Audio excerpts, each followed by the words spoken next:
আমার বঙ্গদেশ নদী, জলাভূমি ও সবুজে ঘেরা এক প্রাকৃতিক দেশ।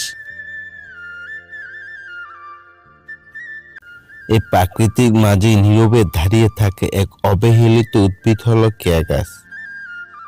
উপকূল থেকে শুরু করে গ্রাম বাংলার জলাভূমি সবখানে কেয়া গাছের উপস্থিতি চোখে পড়ে। কেয়া গাছ মূলত জলাভূমি ও উপকূলীয় অঞ্চলে জন্মে। এর পাতা লম্বা, ধারালো এবং কাঁটাযুক্ত। প্রতিকূল পরিবেশে লবণাক্ত পানি কিংবা জ্বর সবকিছুর সাথে এই গাছ নিজেকে মানিয়ে নিতে পারে। আর এই কারণেই উপকূলীয় অঞ্চলে কেয়া গাছকে বলা হয় প্রাকৃতিক রক্ষা কবচ। কেয়া গাছের একটি গুরুত্বপূর্ণ অংশ হলো কেয়া ফল। দেখতে অনেকটা বড় আকারে আনারসের মতো হলেও এর গঠন আলাদা। ফল পাকার সাথে সাথে হলুদ বা কমলা রং কিংবা লালচে রং ধারণ করে এবং এতে এক ধরনের স্বতন্ত্র সুগন্ধ পাওয়া যায়।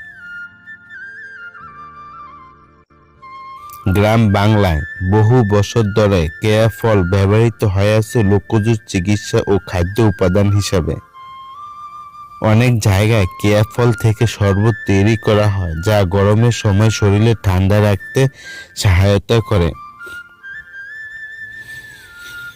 পরিবেশ দিক থেকে কেয়া গাছের গুরুত্ব অপরিসীম। উপকূলীয় এলাকায় এটি ভূমিক্ষয় রোধ করে এবং ঝড় ও জলোচ্ছ্বাসের সময় প্রাকৃতিক বাঁধ হিসাবে কাজ করে।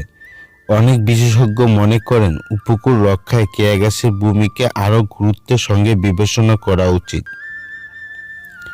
কিন্তু দুঃখজনক হলেও সত্য, এই গুরুত্বপূর্ণ গাছটি আজ অবহেলিত। পরিকল্পিত ও সংরক্ষণ ও গবেষণার অভাবে কেয়া গাছ কেয়া ফলের সম্ভাবনা পুরোপুরি কাজে লাগানো যাচ্ছে না।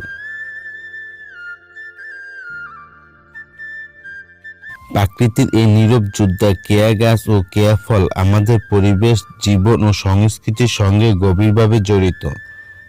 প্রয়োজন শুধু সচেতনতা ও সংরক্ষণ। তবে ভবিষ্যৎ প্রজন্মের জন্য এই প্রাকৃতিক সম্পদকে টিকিয়ে রাখা দরকার।